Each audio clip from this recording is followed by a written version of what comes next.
It's about 8:15, 8:30 in the morning. You've got a Florida Power and Light worker driving up the street, and he notices what he thinks is a body. The woman was airlifted to Jackson Memorial Hospital's Ryder Trauma Center in critical condition. She had cuts on her face. She has swollen jaws, bruises on her body. She was unconscious for almost 24 straight hours. A woman left for dead in a Florida abandoned lot. I've got a Jane Doe on my hands. I'm running into nothing. The hunt for her attacker setting investigators on the trail of a serial rapist. I knew this was the guy. I was going to catch this guy. And the moment caught on camera that leads detectives to his doorstep. Look at these. I didn't do that. You were there. I didn't do that. This is the most remarkable piece of detective work that I've ever come across. Ina Budnytska woke up in the hospital, raped and badly beaten with no memory of what had happened. I remember voices around me. Somebody asked me what was my name. I was in pain. Very painful. The Ukrainian, a cruise ship worker, was staying in a nearby hotel in February 2005 when she was attacked. I wanted to have an occupation in my life. I want to be someone. But I guess it's all changed. Investigators zero in on the Regency Hotel where she'd been staying the night before. We have 16 cameras covering the whole perimeter of the hotel, including parking lot, the entrance, the exits, the lobby, the restaurant, the lobby bar, the front desk, the back exits. The security cameras catch her leaving at 3:33 a.m. in a red jacket and then returning at 3:40. I went to the gas station to buy a phone card. Very close with my mother. I used to call her very often back in Ukraine. I love her and I miss her. She misses me. She's seen in the lobby getting in the elevator and never seen by those cameras again. It's the last we see of her. So that's how we believe she was attacked in the hotel. The effort to find out who had done this to her was really hung up on the question of how had she ended up 8 miles away in the weeds. For months, the investigation stalls with dead ends and false leads. I believe that no matter what happened, it was going to be in the videotape. Then the hotel hires private eye Ken Brennan, who combs through hours of footage. On the video, she goes out of the hotel early in the morning. When she returns, there's a big, large man standing with her, and she just has a quick conversation with him, and they get onto the elevator together.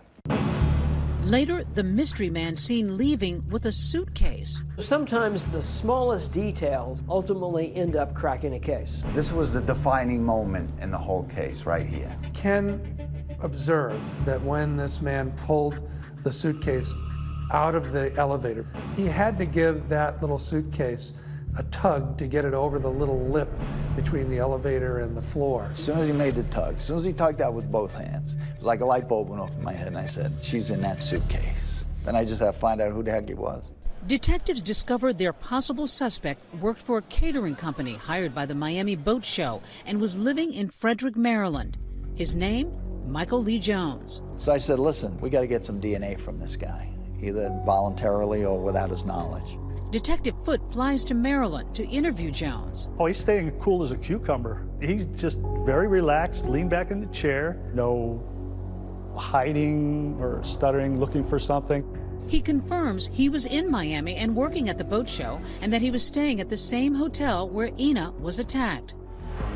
So I came out and eventually flat out asked him, did you rape, beat, drop for dead? Did you do it? And he says, well, no, of course not. And does he seem believable at that point? Yes, he does. And then I asked him, would you be willing to give a DNA specimen? Because I have specimens from the rape. And he said, absolutely. Jones readily gives up his DNA because he believes they can't link him to this crime. But the results tell a different story. I called Ken up. I says, you're not gonna believe this. He goes, it's him. I go, no kidding. Yeah, I know it's him.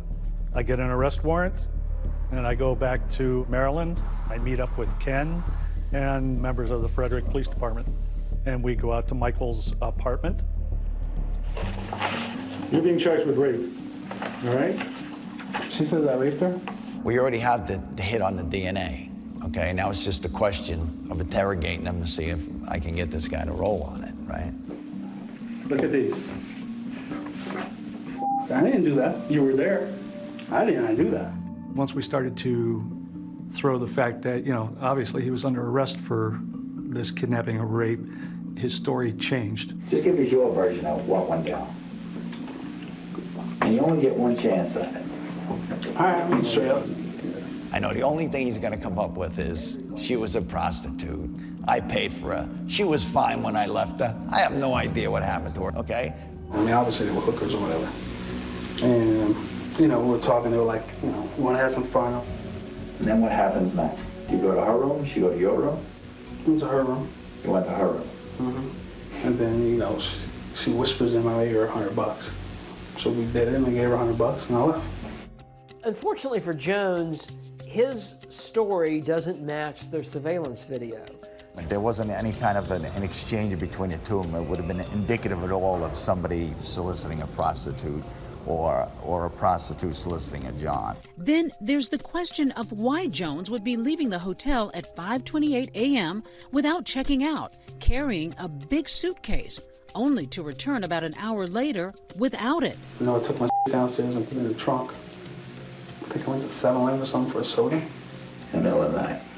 Not in the morning when you're checking out. Because I wasn't even sure if I was going to sleep. What stuff did you bring out here for? All I have was my suitcase. I said, well, what was in the suitcase? What do you have in your bag when you went out to your car? My clothes. How much clothes did you have? Just a bunch of over there, like, I think, 2 weeks. How much stuff? How big was your bag? When Brendan drills down on what exactly is in the suitcase, Jones actually pauses, which the investigators know they've now hit a nerve. How heavy was it? Was it fairly light? No, it was heavy. I had a bunch. I had my Xbox in there, all kinds of. Yeah, Xbox was in there. Have anything else? Your clothes? Clothes. How many pairs of shoes? Books.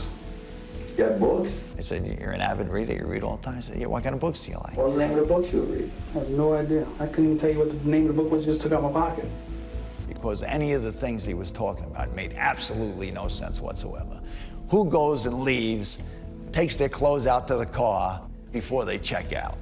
Nobody. Who's 6'4", weighs 380 pounds, has some underwear and an Xbox in the suitcase and needs 2 hands to pull it out of a crack? Nobody. Doesn't make sense. Doesn't make sense because it's all bull.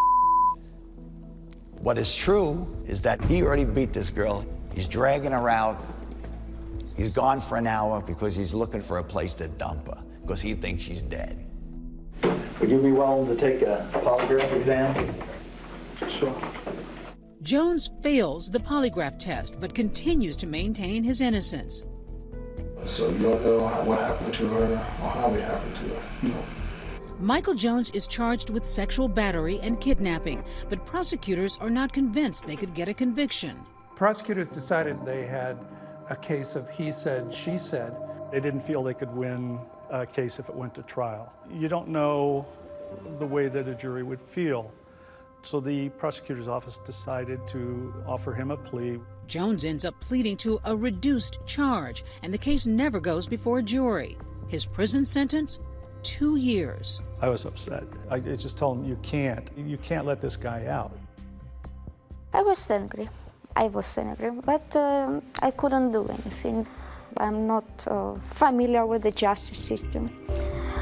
But I was upset inside. Yes, I was upset. But Ken Brennan isn't bothered. He has a hunch that Jones has done this before. Ken Brennan knew that he was dealing with a serial rapist, and he was proved right. Authorities enter Jones's DNA into an FBI database and find he's a match for 2 other victims. Jennifer Russler, who was raped in Colorado Springs in 2005. I just want you to catch this guy. And this woman, who we're calling Rachel, who was raped in New Orleans in 2003. She helped police create a composite sketch at the time. Seeing that sketch next to his face, it was extremely satisfying. I just felt like, yes. Ultimately, Jones was convicted in Colorado on multiple counts of sexual assault and given a sentence of 24 years to life. Then in 2015, he pleads guilty to 2 counts of forcible rape in Louisiana and was sentenced to 45 years. You gave almost 2 years of your life to this case. How did it feel to finally see this guy brought to justice? I gave 2 years of my life investigatorial-wise, but the victims give a hell of a lot more. They're the ones that should be commended for this, The victims are the heroes here. And I feel happy that the criminal is in, where he's supposed to be, and he never gonna hurt nobody in the future. Hi everyone, George Stephanopoulos here. Thanks for checking out the ABC News YouTube channel. If you'd like to get more videos, show highlights, and watch live event coverage, click on the right over here to subscribe to our channel, and don't forget to download the ABC News app for breaking news alerts. Thanks for watching.